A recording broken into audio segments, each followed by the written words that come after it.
Do you have an income that changes every month? Then how do you create a budget when one month you're doing great and another month you're wondering how to pay the bills? In this video, I'll share the exact budgeting method I use to stay financially stable with a fluctuating income, even with a family and kids, yet without any complicated spreadsheet. And I call this spending yesterday's money. Here's how my income fluctuates from month to month.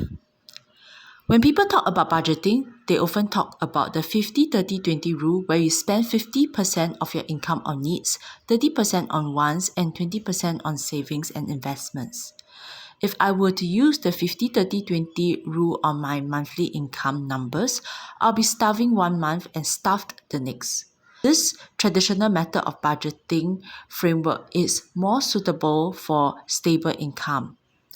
What I do instead is base my budget on yesterday's money. So how much I earn today does not affect how much I spend today. Let me explain. At the end of each year, I will allocate a budget for the next year. I budget yearly rather than monthly. Why yearly budget then? Well, a lot of my large payments in particular do not come monthly. For example, insurance premiums come annually. Kids enrichment is due every 3 months, and so on. And the amount due for the next year is also predictable for such expenses.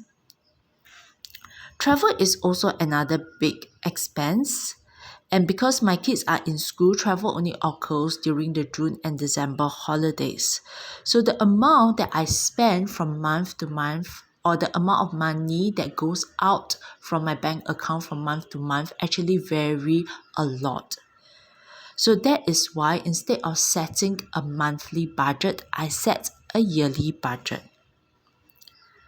So how do I set a yearly budget? Well, there are two things that are needed in order to set a budget. The budget is essentially coming out with a balance between how much I want to spend and how much I can spend without jeopardizing my financial freedom. I need to make use of these two factors to come up with a number that would be comfortable for me. So what I do is I first start off by listing out the fixed expenses. These are things like the insurance premiums, enrichment and school fees, conservancy charges because I live in the HDB, and so on. While setting the budget for the fixed expenses, I might also evaluate whether they are still needed for the year ahead. So let me explain. So for example, for kids enrichment, after a year, I will look at whether they are gaining something from that enrichment. 1 year is long enough to see whether an enrichment is beneficial for a child. And I do not believe in continuing with everything, because sometimes even if the enrichment is supposedly very good, but your child does not seem to have progressed with it, then it is time to give it a break and maybe move on to other things. So because I spend a lot on my kids' enrichments, so therefore this is something that I'll need to review on a yearly basis. Insurance is also another thing that I review from a year-to-year basis. Okay, most of the insurance, like the health insurance, the life insurance, tend to stay the same. I do not change them. Okay, but sometimes there are insurance that I feel I should take them up, or things that I should take away. So one of the insurance that I added this year was home insurance. So previously I had a mortgage, and the mortgage comes with a fire insurance for the home. So when the mortgage ended, the fire insurance was not automatically renewed. Okay, so something to take note: if you were to pay up your home loan, do check on your fire insurance. This is something that I missed out and only noticed, I think, quite a long time after the fire insurance has expired. But anyways, I have bought a home insurance that also include third-party liability. Okay, so this is basically one of the things that I will look at from a year-to-year basis. And once I listed out all the fixed expenses refers to things that the price you sort of know what it would be. Okay, like your insurance premiums, you actually check what is the premium for the next year. There's kids enrichment fees. The fees are usually fixed. Okay, even if they are going to increase the fees at the end of the year, they'll probably let you know what are the fees for the upcoming year. So I'll list them down, and that will form all that I need to list out for the fixed expenses. Something that I find very useful is to refer to their past expense. So it's good to do to track your expenses, and over the years I get better at doing this, missing out less stuff because I have the past expenses to look at what are the items that I spent on. So I highly recommend taking a look at the past expenses that you have, or your expense tracking, to find out what are the items to list inside your fixed expenses. After this, I will come up with a value for how much I intend to budget for these fixed expenses. Once I've listed out the fixed expenses, the next comes to the more variable ones, which are likely to be estimates. So this will include things like food, eating out, groceries, utilities, transports, consumables, and so on.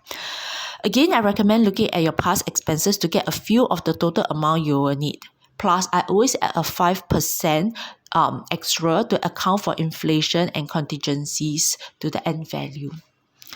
So now that I have my fixed value and my fixed expenses and my variable expenses budgeted for, the next thing I will do is to add a value, another amount for contingencies and emergencies. So typically for every year, I add a $10,000 of this category. And it sort of works. This is just a ballpark figure that I gave because it sort of works from year to year. So for example, recently my refrigerator broke down and I bought this new one here, and the expenses for this refrigerator is covered under this category here. So now, once I have added out these three, which are the fixed, variable, and emergency budget, which is the amount that I would sort of need to get on with life for the next year, the next thing to do is to look at this figure here. And my husband and I will decide what is the amount that we would like to set aside for the year ahead. So for example, let me give you an example. So for example, if the fixed and the variable plus the contingency expenses add up to be 60,000, then my husband and I will look at, okay, so each of us probably will put in 30,000 for the next year.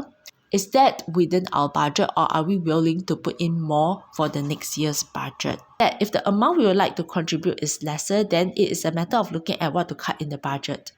If we have excesses, we tend to allocate the excesses for travel. You might be wondering why we do not include travel or entertainment in the first place in our budgeting. Well, this is because I usually prefer to look at the entire amount for the essentials to run the day-to-day life first, okay, before deciding on how much extra to put into travel. Because at the end of the day, traveling, entertainment, these are basically just wants we can do without. So in recent years, we tend to allocate more for each year because we want the excesses for traveling. So my kids are at the time where they will remember the travels and young enough to enjoy our company. And this is something that we wouldn't want to save on and regret later on. I mean, I won't get the time back, right? So once I have added in the traveling budget for the whole year, we will set this aside, either in terms of cash or highly liquid financial instruments. So using this method of spending yesterday's money, I do know that I have planned for tomorrow's expenses, and I won't stress over tomorrow when looking at today's income.